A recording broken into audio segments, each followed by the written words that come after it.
السلام علیکم ورحمۃ اللہ وبرکاتہ۔ الحمد للہ وکفا والصلاة والسلام علی من لا نبی بعد۔ اعوذ باللہ السمیع العلیم من الشیطان الرجیم، بسم اللہ الرحمن الرحیم۔ وَيَمْكُرُونَ وَيَمْكُرُ اللَّهُ وَاللَّهُ خَيْرُ الْمَاكِرِينَ۔ میرے محترم بھائیو، 16 دسمبر 1971 اور 16 دسمبر 2014 ان دونوں واقعات کا ہماری تاریخ کے ساتھ، ہمارے ملک کے ساتھ بہت گہرا تعلق ہے۔ اگر ہم تھوڑا سا پیچھے جائیں تو جب پاکستان بنا 14 اگست 1947 کو، تو ایک طرف پنجاب کی تقسیم تھی اور ایک طرف بنگال کی تقسیم تھی۔ پنجاب 2 حصوں میں تقسیم ہوا تو آبادی بھی تقسیم ہوئی۔ بنگال جو تھا نا وہ 2 حصوں میں تقسیم ہوا لیکن آبادی اس کی تقسیم نہیں ہوئی۔ تو جو موجودہ بنگلہ دیش یہاں جو ہندو تھے نا، ان کی بہت بڑی تجارت تھی اور ان کی بہت بڑی صنعت تھی، ان کی ملازمتیں تھیں اور بہت بڑا ان کا اثر و رسوخ تھا۔ وہ ویسے ہی رہا، اس میں کوئی فرق نہیں پڑا۔ اور دوسری طرف ہم جن سے الگ ہوئے تھے، انڈیا، اس نے ہمیں دل سے آج تک تسلیم نہیں کیا، اور پہلے دن سے اس کی یہ سازش تھی کہ ہم نے نظریہ پاکستان اس کا بدلہ لینا ہے، تقسیم کا بدلہ لینا ہے، اور اس سارے جو کچھ ہوا ہے یہ لوگ ہم سے آزاد ہو گئے ہیں۔ ہماری آزادی ان کے لیے موت تھی، ان کے اوپر ایک بجلی تھی، وہ کیسے ہضم ہو سکتی تھی؟ تو انہوں نے پاکستان کی آزادی اور نظریہ پاکستان اس کا بدلہ لینے کے لیے اپنے اس اثر و رسوخ کو جو ہندوؤں کا تھا اور جو اس وقت بہت زیادہ تھا، اس کا استعمال بڑھا دیا۔ اور اگر میں یہ کہہ دوں کہ ہمارے حکمران شاید اس بات کو نہیں سمجھ سکے، پاکستان کے قیام کے ساتھ ہی پاکستان کو توڑنے کی سازش بھی ساتھ ہی چل پڑی تھی۔ پاکستان کے قیام کے ساتھ ہی اس کو توڑنے کی سازش بھی ساتھ ہی چل پڑی تھی۔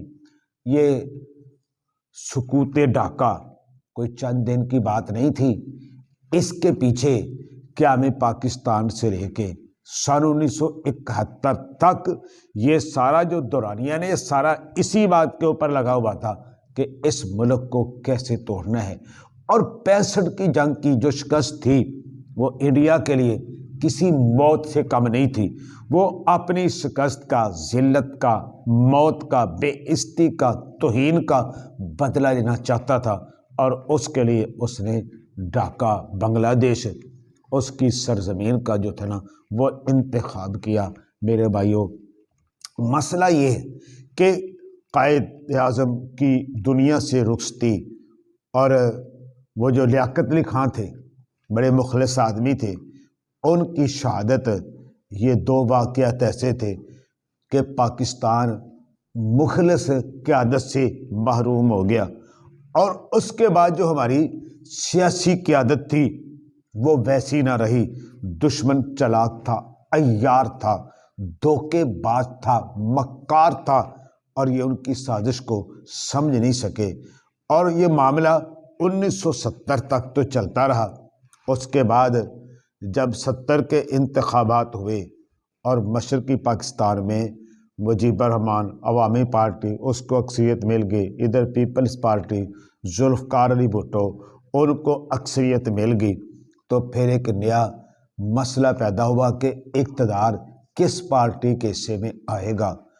جنرل یحییٰ خان جو ایک کرمنل قسم کا آدمی تھا اور وہ نہ ملک کے ساتھ مخلص تھا، علامہ احسان اللہ ظہیر رحمۃ اللہ علیہ، ان کی اس دور میں کی ہوئی تقریر اس کے الفاظ آج بھی میرے کانوں کے اندر ایسے ہی گونج رہے ہیں جیسے ابھی ابھی انہوں نے کی ہے۔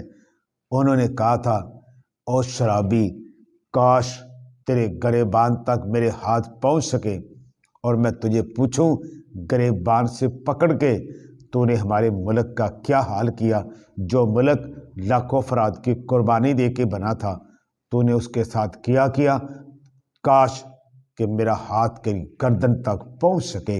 اور انہوں نے کہا کہ لوگوں، آج کا دن بہت سیاہ دن ہے، بڑا تکلیف دہ دن ہے، کاش ہم یہ دن دیکھنے سے پہلے مر جاتے۔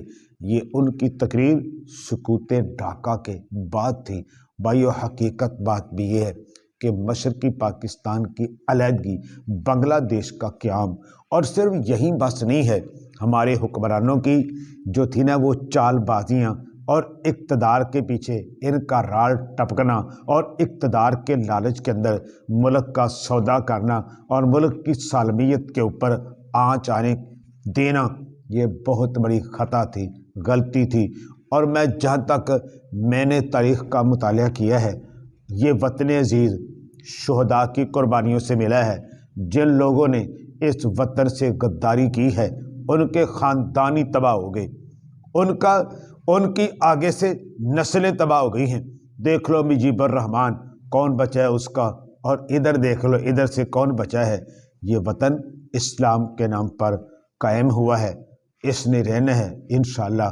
جو اس کے ساتھ غداری کرنے والے ہیں وہ کبھی نہیں رہ سکیں گے۔ اور میرے بھائیوں، یہ جو 16 دسمبر ہے سن 2014، وہ بھی 16 دسمبر 1971 اور یہ بھی 16 دسمبر، اور سچی بات یہ ہے کہ جن لوگوں نے 16 دسمبر 1971 کرایا، 16 دسمبر 2014 کا واقعہ بھی ان لوگوں نے کرایا ہے۔ ان لوگوں کی کارستانی ہے، ان لوگوں کی شیطانی ہے جنہوں نے ہمارے ملک کے اندر معصوم بچوں کو خون کے اندر نہلا دیا، شہید کر دیا، بہت بڑا نقصان کیا، بہت زیادہ تکلیف دی۔ اس کے پیچھے کون تھا، کن لوگوں نے کیا، کون ہے کرانے والے؟ وہی ہیں جنہوں نے 16 دسمبر 1971 کا کام کیا، انہوں نے ہی 16 دسمبر سن 2014 کا کام کیا۔ کوئی نام لے یا نہ لے، تاریخ، شواہد سب اس بات کے گواہ ہیں۔ اور یہ تازہ ترین چند دن پہلے ہمارے جو وزیر داخلہ ہیں انہوں نے پریس کانفرنس کی ہے اور انہوں نے واضح طور پر کہا ہے کہ اس سے پہلے چند دن پہلے جو جوہر ٹاؤن کے اندر واقعہ پیش آیا تھا دھماکے کا، وہ انڈیا نے کرایا ہے، انڈیا نے پیسے دیے، بندے استعمال کیے، یہ سب کچھ اس کی کارستانی ہے۔ میں کہتا ہوں صرف یہ واقعہ نہیں، سانحہ آرمی پبلک اسکول انڈیا کے ایجنٹ انڈیا نے کرایا ہے، اس نے سب کچھ کرایا، اتنا بڑا نقصان اور اتنا بڑا دکھ دینے والا واقعہ۔